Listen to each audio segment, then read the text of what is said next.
If you go to the shelter and nothing happens to your home, great.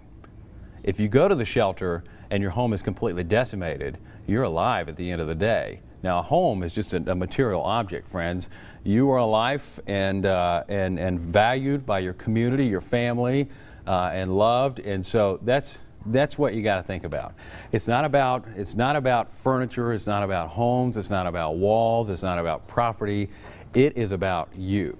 So that's the bottom line here today. We understand that our Panama City station has lost power at this time, so we are welcoming quite a few new viewers to our internet stream. We kind of want to update you as to what's going on. To our folks on the Gulf Coast, we are going to take care of you through this. We understand that this is a very horrifying part of the storm right now, and so we are going to walk you through this step by step as if you're our very own.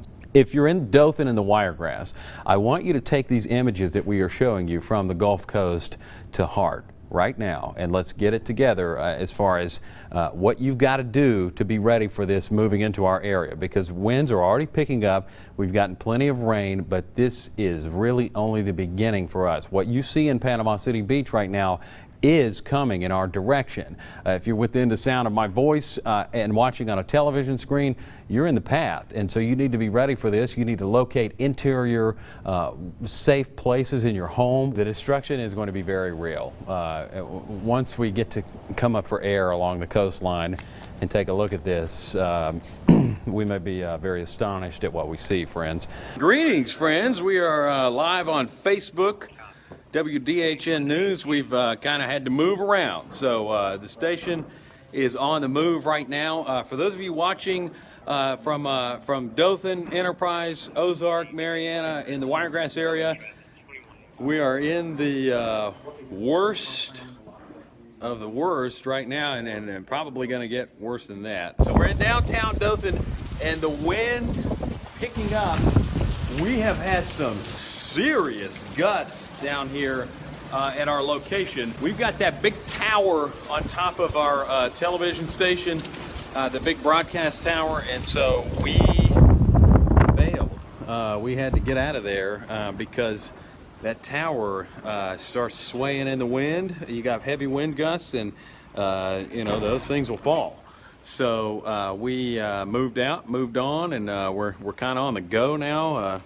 And so we're going to continue to stay in touch with you this way. We started this morning at 4:30, and we're on all day. So I think did we hit 11 hours before we got booted? Yeah. So almost pushing 12 straight hours. The damage extent is you can't tell. Daylight is going to do wonders for us.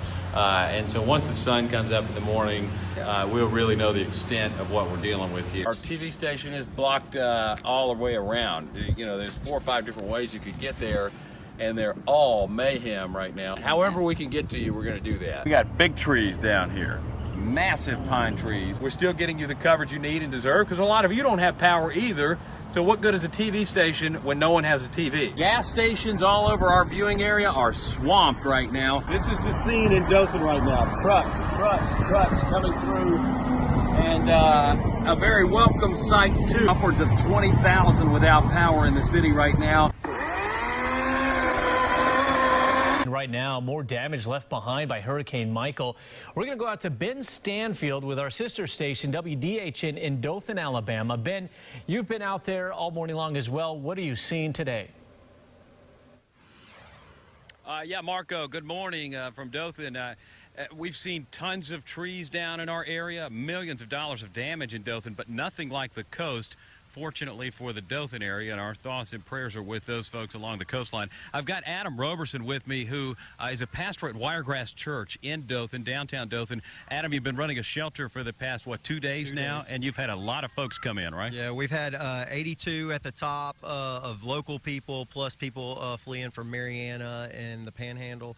So it's been a crazy 2 days. Yeah, and you guys were in here without power last night too, right? Yeah, last night we had a bunch of leaks, but luckily there was no leaks on any of the shelter. We had food. I mean, the city of Dothan, Wiregrass Church, they responded greatly with food and everything. So. And we thank you for what you do. We appreciate your work. And folks like that all over Dothan taking care of people.